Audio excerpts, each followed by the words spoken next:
بسم الله الرحمن الرحيم.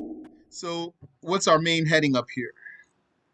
We're still talking about reasons why water would not be purifying.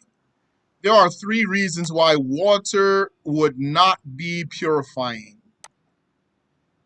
We know that automatically water is purifying by itself, yani from the beginning by default. So, what would nullify that? A small amount of water used in an obligation, we covered that. Water's color, taste, or smell changing significantly. We covered that. Now we're on the third one. Water contaminated by filth in it, even if it were solid. So, water contaminated by filth in it. Why do we say in it? To exclude the case of pouring water over the filth.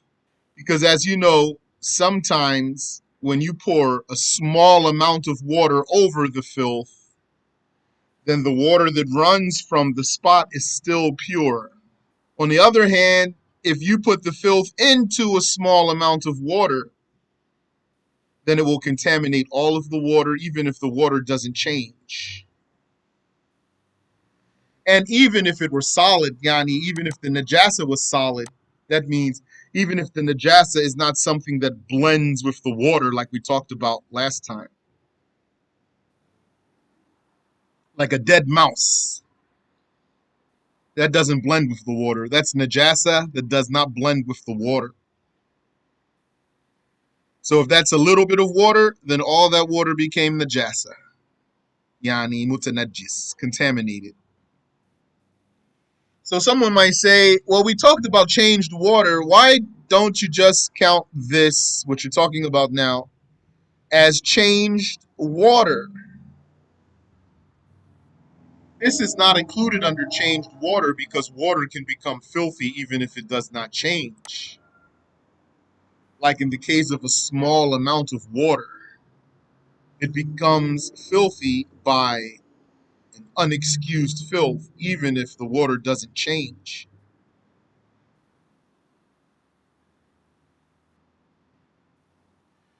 Water is not always contaminated when contacted by effective filth. Effective filth, that means filth that has the power to contaminate. Some filth is ineffective and it does not contaminate. We'll talk about filth when we get to it, inshallah.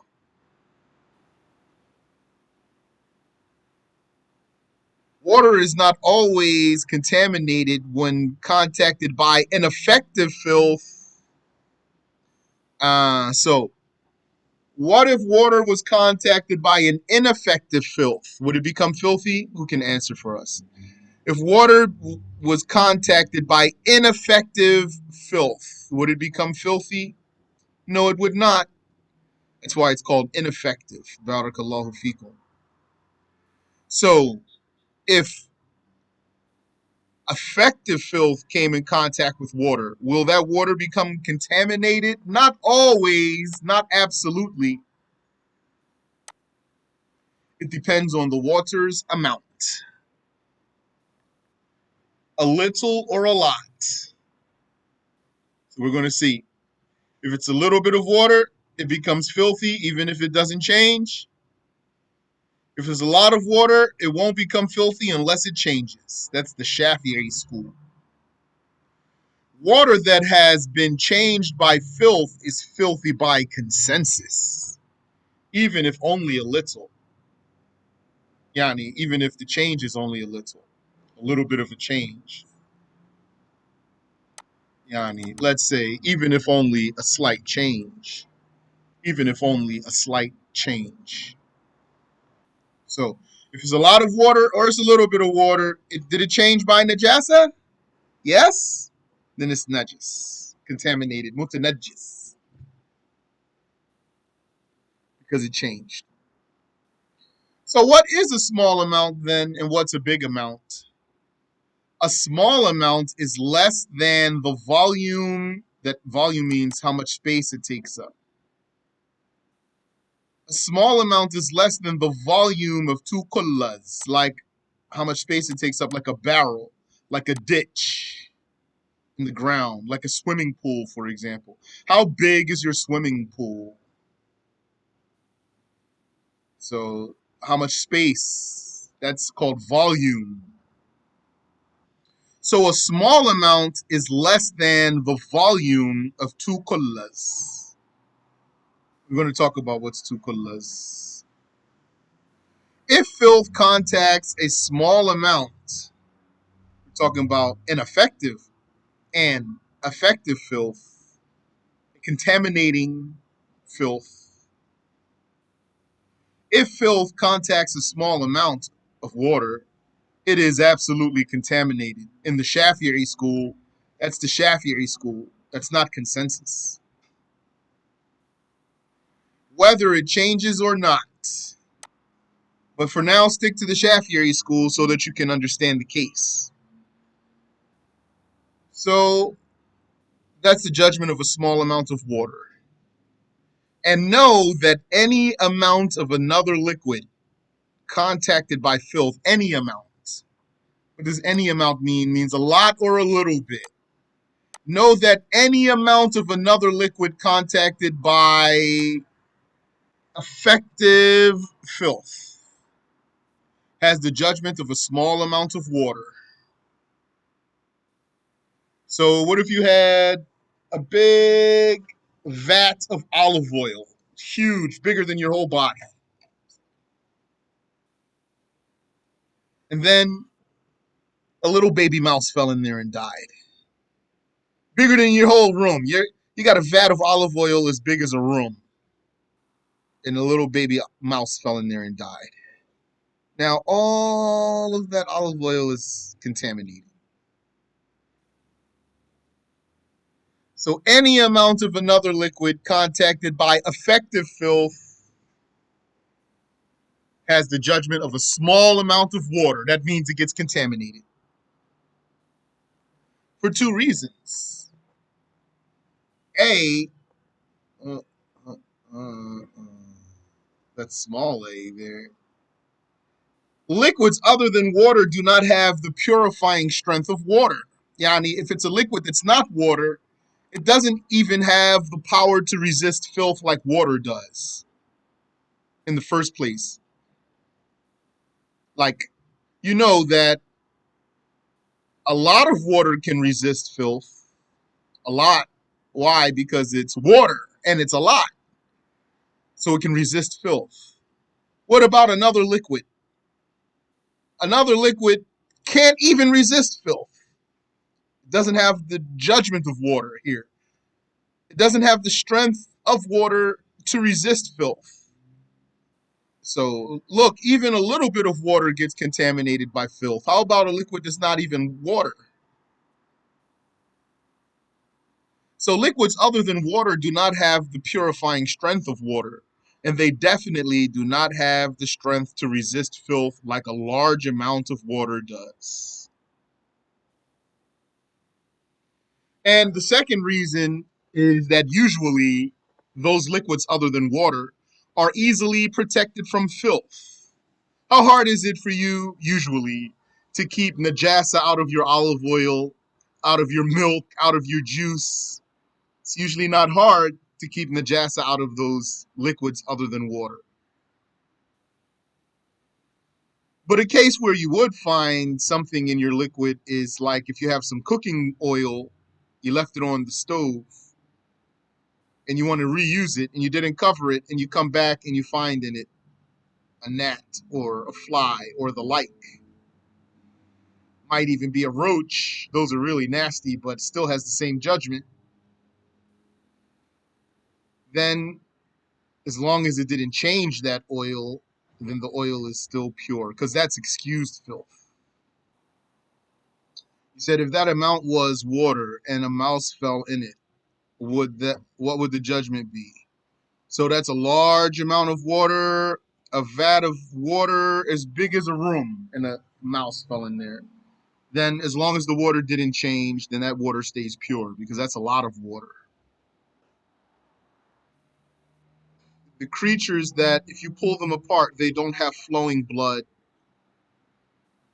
They die and fall in your water, they're excused. That's the rule I'm talking about. Creatures without flowing blood, if you were to pull them apart. What if such a creature fell in your water and died? Or died and fell in your water? Doesn't have anything to do with flying. It has to do with what I just mentioned to you. If you pull it apart, it does not have flowing blood. Those ones, if they fall in your water, your little bit of water, they're excused as long as they don't change the water. And if they fall in some other liquid, because they're excused, those ones are hard to keep out of your liquid. Not just water, another liquid too. So here this question says, isn't a small creature that doesn't have blood merged in water not filthy? And let's just see, what did the scholars say here? How did they talk about some of these things? Firstly, I didn't learn that it's a condition that it's small. Uh, then, secondly, the scholars didn't actually say that they don't have blood. They said they don't have flowing blood. And what the scientists say about those creatures too complies with that. They say they just have their organs are just soaking in basically in their blood. They say they have exoskeletons, so they're like hollow on the inside, all their organs and stuff, without a skeleton in the inside. And their organs are basically uh, floating in their blood on the inside that doesn't flow, not flowing blood. So when you pull those creatures apart, no blood flows. Those types of creatures, so like a fly or an ant or anything like that, or a roach, even if it's despicable, spider, scorpion, all those types of things, if it falls in your water and dies, it's a small amount of water. This will not contaminate your water. That's excused. The condition here is that this creature falls into the water and dies, or it dies and falls in. Not that you threw it in dead.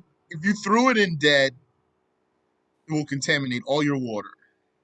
You took one dead fly and threw it in a small amount of water, you will contaminate all of the water. So it's a condition that it falls in by itself and dies, or dies and falls in, because the reason why this fly does not contaminate your water when it falls in by itself is because that's difficult to avoid. A fly and what's like a fly. Yani, you would come back and find in your water a gnat or a fly, especially depends where you are in the world. It might be very difficult even to prevent. So then the religion made that case easier. That if such a creature fell into your water and died, and it didn't change the water, then it does not contaminate your water, because that's difficult to avoid. So when you threw it in there on purpose, then you just defeated the entire rule right there. So it will contaminate your water. That's clear? And also, it doesn't change the water. So if such a creature changed the water, then it will contaminate also. Is that clear? Yeah, spider, cockroach, anything that if you pull it apart, it does not have flowing blood. So, what's the rule when it comes to filth? What's the rule of any liquid? You can tell me in one sentence. If you don't know, don't guess. Just say a correct answer or don't say anything. What's the rule of another liquid other than water when it comes to najasa? 5, 4, 3, 2. Yes. It is considered a small amount or like a small amount of water. That's what I was looking for. Correct answer. So keep this rule on deck for yourself. Yani, keep it ready for yourself so that you can always know what you need to do or what's the judgment. Any liquid other than water has the judgment of a small amount of water. That's the rule. Write it down. Any liquid other than water has the judgment of a small amount of water. Period. Any liquid other than water has the judgment of a small amount of water. The judgment of a large amount of water being restricted to the condition of change. Yani, how come a large amount of water doesn't get contaminated by najis coming into it? So we said because water is strong. Yani, so a large amount of water is strong enough to resist filth. That's why. So someone might say, that's your opinion. Give me evidence from the religion. Ah, that means give me an ayah from the Quran. Give me a hadith of the Prophet. So I would say, that's not my opinion. That's the illah. That's the reasoning. That's the reasoning behind the rule. But you want the actual evidence, then it's by the evidence of the from the hadith of the Prophet sallallahu alaihi wasallam. إذا بلغ الماء قلتين لم يحمل خبثا. If the water reached the amount of 2 kullas, it is not contaminated by filth. We mentioned before, there's a difference between the illah. Here, illah means, because we're talking about fiqh here, this means the reasoning behind the rule. Sometimes when you present the illah, it might sound like it's a proof. It's not a proof, really, it's a reasoning. The proof means the ayah from the Quran or the hadith of the Prophet sallallahu alaihi wasallam or the ijma' or the qiyas. The proof that a large amount of water won't become filthy unless it changes is that the Prophet sallallahu alaihi wasallam said, إذا بلغ الماء قلتين لم يحمل خبثا. If the water reached 2 kullas, it is not contaminated by filth. So then someone might ask, so that's the proof for the case. Why is the judgment like that? Yani, I accept what the Prophet came with, alayhi salatu wassalam. I don't have a problem. I'm just trying to understand the reasoning. Why he said that? So the answer would be because the reasoning is that a large amount of water is strong and can resist filth. Water has the power or the strength to resist filth fundamentally, especially a large amount. So that's clear. Any question, inshallah? What's 2 kullas?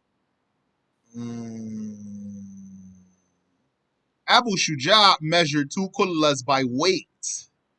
But do we say a kulla is a measurement by what? Tell me, please. Kulla is what type of measurement? Volume. What does volume mean? Please. How loud? Space. Yes. The volume doesn't mean how loud? How loud it is? I thought volume meant how loud it is. That's a different meaning for volume. Volume here in this context means how much space does it take. Okay. So the Arabic word is kale, kale, kale. Kayl, kale. That's volume. Abu Shuja measured 2 kullas by weight. How's that? Here's the thing, brothers and sisters. You have to know how things are measured, usually. Some things are usually measured by their weight. Some things are usually measured by their count. So it depends on what the thing is. Like, for example, gold. How would you measure gold? Who knows? Gold is measured usually how? By weight. By weight, for example. Not how much space it takes up, but how much weight it has. So Abu Shuja, he measured two kullas by weight, but kulla is not really a weight measurement.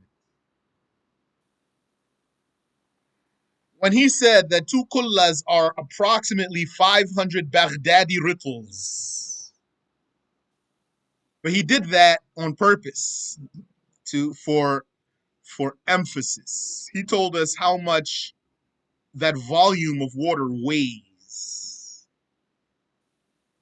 but fundamentally you measure it by volume. So, like what we're going to say here, a cube, so that's space. A cube that holds two kullas would be 1.25 cubit in length, width, and depth in all three dimensions. That cube, that's two kullas. A cylinder, so that's like a circle, like a barrel. So how much space it takes. A cylinder would be 1 cubit in diameter, yani across, 1 cubit across, and 2.5 cubits in depth. 1 cubit across, 2.5 cubits deep. That's two kullas in a cylinder. And the rest of what's written there, we don't have to go through that. So we said two kullas is approximately 51 or 52 gallons. How many liters did we say? Two kullas is approximately how many liters? 191 liters. A large amount of filthy water becomes pure. So now we know what makes a large amount of water filthy. A najis that changed it, in it. A najis in it that changed it. Can you make it pure again? Yes. A large amount of filthy water becomes pure if the change went away. If the change went away. But we have here a detail. The change, noticeable or estimated. Let me come back to that. So a large amount of filthy water becomes pure, again, returns to being pure, if the change that by which we knew it was filthy went away by aging, like you just left that large amount of water there, you didn't touch it or anything, and it sat, and then after some time, it was clear again. Whatever change was in it is gone, and it's a large amount, then you can deem that water is pure. Or if water were added until the change faded, and it was already a large amount of water, and it was changed by filth, and then you added even more water to it until whatever change was in it faded away. So now it's pure. Or by removing the filth and its traces from the water until two kullas or more remained without a trace of filth. Like you had a well, and you had a lot of water in that well, and then some of your livestock fell in there. Your cow fell in there, or your sheep fell in there and died and contaminated the water with change, died in there and started rotting. So then you had to haul that carcass out of the well. So you're taking the najis out. Okay, you took the najis out. It's still a lot of water, but it's changed. So then you start with your bucket hauling out nasty water until you reach a point where the water you're bringing out is clear. There's no trace of najasa in there, and it's still a lot of water. So now that water that's left, that's pure. A small amount of water, contaminated water, can be purified by adding water until it becomes a large amount without detectable filth. Like imagine if you had a stream, just a small stream, and it's contaminated by najasa. So that little bit of water is najis. But then that small stream flows into something and collects, accumulates, and accumulates and accumulates and accumulates until it's a large amount of water and there's no trace of najasa in there. So what's the judgment of that water? Who can tell us? Is it filthy because the stream wasn't filthy? It's pure. That's correct. However, doubting about the water's filthiness by masking it with musk or saffron renders the water unusable. Yani, it was filthy water, and then you put something in the water. It was stinking so bad, you said, let me throw some musk in this water just to relieve the smell. Then you came back and you couldn't detect the najasa, but you weren't sure. Is that because you masked it, or is it because it's gone now? So doubting about the water's filthiness by masking it, yani, because you masked it, renders the water unusable. So is that clear, inshallah? We're talking all about large amount of water. Yes, this is large amount of water. Now here we said, let me back up. A large amount of filthy water becomes pure if the change, whether noticeable or estimated, went away. What does that mean? If the change were noticeable or estimated, what that means is whatever changed your water either had its own qualities, and then when it got into the water, it changed the water as per its qualities or whatever its reaction to the water would be, or what got into your water was like water itself. You had some najasa, but it's like water itself. Like what? Like the urine of a sick person that has no color or smell. And then that stuff got into your water. So you don't notice any change because what fell into your water is like water in the first place, has the qualities of water. So did it change or it didn't change? Now you have to estimate.